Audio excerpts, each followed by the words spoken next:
أعوذ بالله من الشيطان الرجيم بسم الله الرحمن الرحيم ألف لام ميم ذلك الكتاب لا ريب فيه هدى للمتقين رب اشرح لي صدري ويسر لي أمري واحلل عقدة من لساني يفقه قولي سبحانك لا علم لنا إلا ما علمتنا إنك أنت العليم الحكيم إذا تمندو د قرآن کریم په آیاتونو کې نو د قرآن کریم فضائل دا ان شاء الله ذکر کوو یو الله رب العزت په دې نننی آیات کریمه کې چې ما تلاوت ک الله رب العزت د قرآن کریم درې صفات ذکر کړي. الله کریم فرمایي ذالک الکتاب، یو صفت د قرآن کریم الله ذکر کوي چې دا یو کامل کتاب.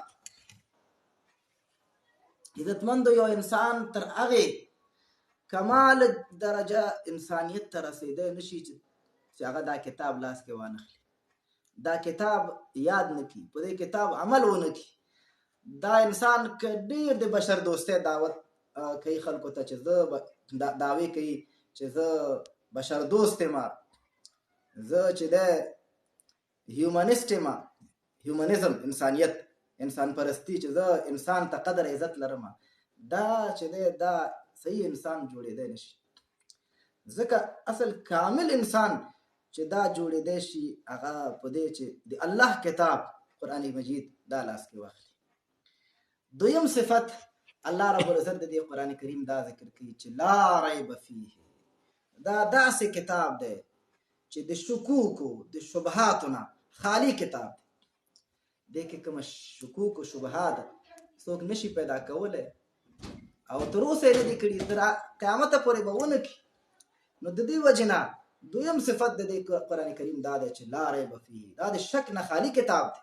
او په سورت الف لام میم سجده کې الله خدا فرمایلی دي تنزیل الکتاب لا ریب فیه من رب العالمین. په څه کې شک نشته، په دې کې چې دا د نازلېدل د رب العالمین د طرف نه دی، دا آسماني کتاب دی، دا د ځمکې خلکو د ځمکې والاو هغه تصنیف شوي کتابونو په شان ته کتاب نه دی. لکه علامه اقبال چې فرمایلی دي، لکه آینده کې به انشاءالله د هغې اشعار هم پیش کوو چې ان کتاب نیست چیز دیگر است. نو الله فرمایي لا ریب فیه، هیڅ شک نشته په دې کتاب کې. دریم هدن للمتقین، دا دریم صفت د قرآن کریم دا دی چې دا هدایت کوونکی دی د پاره د متقیانو. هدایت خو ټول انسانانو ته کوي، هغه به انشاءالله په بل آیات کې چې سورت بقره په دویمه سپاره کې راځي چې شهر رمضان الذي انزل فيه القرآن، هلته به بیا انشاءالله د دې وضاحت وکړو. خو الله رب العزت فرمایي چې کومو خلکو کې چې تقوا وي، تقوا څه معنا دا ده چې د چا فطرت سالم وي او د چا عقل سالم وي، چې د فطرت سلیمه او د عقل سلیمه په وجه دته بدی ښکاري او نیکی ښکاري، دغه خلکو دپاره دا قرآن کریم هدایت دی. او چې د چا فطرت مسخه شوی وي، په ګناهونو کې ورډوب شوی وي، داسې چې دته اوس نیکي او بدي په دې دواړو په مابین کې توپیر نشي کولی، فرق نشي کولی، داسې انسان دپاره دا قرآن کریم د هدایت نشي جوړېدی، بلکې د داسې خلکو دپاره الټا د هغوی د ګمراهۍ سبب دی.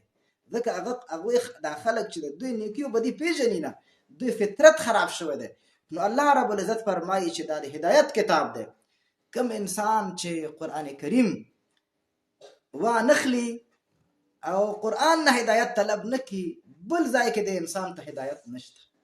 که دا څومره لوی دعوې دا انسان وکړي چې زه هدایت غواړم، د هدایت پسې چې دا ګیره په هدایت پسې سپینه کي، خو دا قرآن کریم لاس کې وانخلي، نو دا انسان هیڅکله هدایت نشي موندلی.